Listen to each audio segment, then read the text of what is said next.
নমস্কার বন্ধুরা, মিঠু হেসেলে আমার সকল বন্ধুদের স্বাগত জানিয়ে আজ দেখাবো চিংড়ি মাছ দিয়ে পুঁই বিটুলি দিয়ে একটা রান্না। দেখুন এই রান্নাটা কত টেস্টি হয়। আপনারা এইভাবে করে দেখবেন, খেতে ভীষণ ভালো লাগবে। আর অবশ্যই আমাকে জানাবেন কেমন হয়েছে আমার এই রান্নাটা। আর যদি ভালো লাগে তাহলে লাইক, শেয়ার এবং কমেন্টস করে আর সাবস্ক্রাইব করে আমার পাশে থেকে পাশের বেল বাটনটি প্রেস করে অবশ্যই আমার পাশে থাকার চেষ্টা করবেন। বন্ধুরা, আজ দেখবেন পুঁই বিটুলি দিয়ে একটা তরকারি। আমি এখানে পুঁই বিটুলি রেখেছি, এর সঙ্গে কিছু কুমড়ো কেটে নিয়েছি। এছাড়া রেখেছি কুচানো পেঁয়াজ, আদা, কাঁচা লঙ্কা, নুন, হলুদ গুঁড়ো, কাশ্মীরি লঙ্কার গুঁড়ো। লঙ্কাটা আপনারা যে যেমন ঝাল খান সেই অনুযায়ী দিয়ে নেবেন। এছাড়া রেখেছি কিছু চিংড়ি মাছ, ভালো করে ধুয়ে পরিষ্কার করে রেখেছি। তাহলে চলুন দেখে নিই রান্নাটা আমি কিভাবে করি। এরপরে কড়াইতে তেল দিয়ে দিয়েছি, তেল গরম হয়ে গেছে। যে চিংড়ি মাছগুলোকে ধুয়ে রেখেছিলাম সেই চিংড়ি মাছগুলোকে তেলের মধ্যে দিয়ে দিলাম। এই চিংড়ি মাছগুলোকে আমি নুন, হলুদ আর কাশ্মীরি লঙ্কার গুঁড়ো দিয়ে মাখিয়ে নিয়েছি। এরপরে চিংড়ি মাছগুলোকে ভেজে নিচ্ছি। চিংড়ি মাছগুলো অল্প করে ভেজে নিলাম। ভেজে নিয়ে এগুলোকে আমি তেল ছড়িয়ে ছড়িয়ে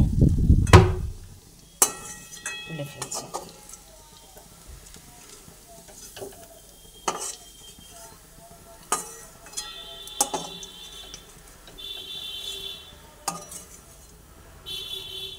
তুলে ফেললাম। এরপর আমি এখানে যে কুচানো পেঁয়াজগুলো আছে সেই পেঁয়াজগুলোকে এর মধ্যে দিয়ে দিলাম। পেঁয়াজগুলোকে দিয়ে নিয়েছি। এরপরে পেঁয়াজগুলোকে ভেজে নিচ্ছি।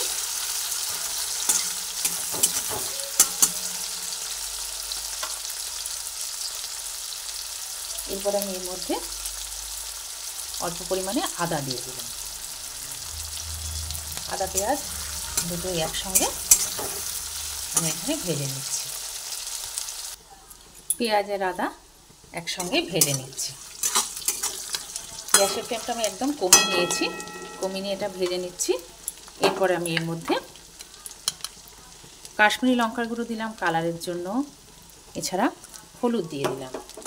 দুটো দিয়ে দেওয়ার পরে আবার ভালোভাবে নাড়াচাড়া করে নিচ্ছি। এরপরে যে কুমড়োগুলো আছে প্রথমে সেই কুমড়োগুলোকে আমি এর মধ্যে দিয়ে দেবো। কুমড়োগুলোকে দিয়ে দিচ্ছি।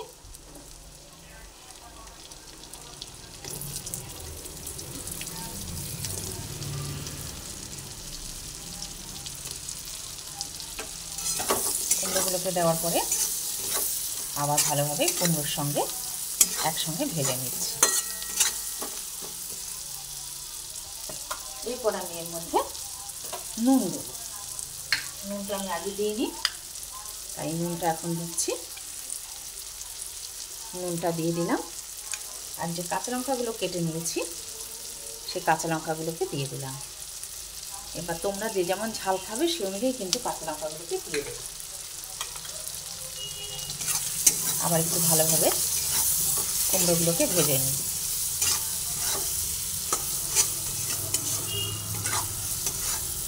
কুমড়োগুলো ভেজে নিচ্ছি। কুমড়োগুলো একটু ভাজা হয়ে গেছে। এরপর আমি যে বিটুলিগুলোকে রেখেছি, পুঁই বিটুলিগুলোকে, সেই পুঁই বিটুলিগুলোকে এর মধ্যে ঢেলে দিলাম। তোমরা জানো যে কোনো রান্নাতেই চিংড়ি মাছ দিলে এমনি ভীষণই সুস্বাদু হয়, সেই জন্য এই পুঁই বিটুলিগুলো আবার একটু নরম হয়ে যাবে। তারপরে এর মধ্যে আমি চিংড়ি মাছটা দিয়ে দেবো। এখন আমি এটা ভালোভাবে কষিয়ে নেব। এরপরে আমি এর মধ্যে যে চিংড়ি মাছগুলো ভেজে রেখেছিলাম সেই চিংড়ি মাছগুলোকে দিয়ে দিলাম। চিংড়ি মাছগুলোকে দিয়ে সামান্য পরিমাণে জল দিচ্ছি। জল দিয়ে আবার একটু ভালোভাবে নাড়াচাড়া করে দিচ্ছি।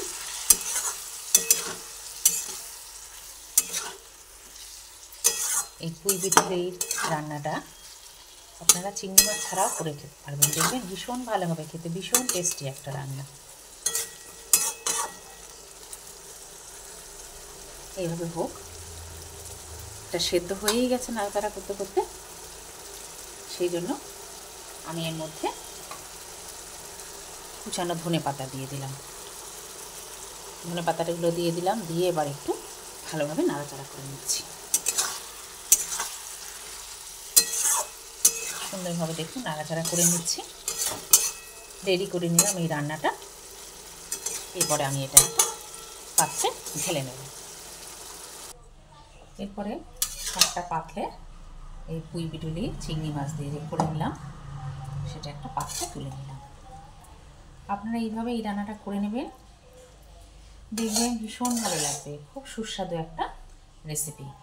আর আমরা তো সবাই জানি যে কোনো রান্নাতেই চিংড়ি মাছ দিলে এমনিই খুব ভালো লাগে। আপনারা এটা কুমড়ো ছেড়ে যদি আলু দিয়ে করতে চান আলু দিয়েও করতে পারেন, সেটাও দেখবেন খুব ভালো লাগবে। তাহলে আপনারা অবশ্যই জানাবেন আমার এই রান্নাটা আপনাদের কেমন লাগলো, ভালো লাগলো নাকি অবশ্যই আপনারা আমাকে তাহলে জানাবেন।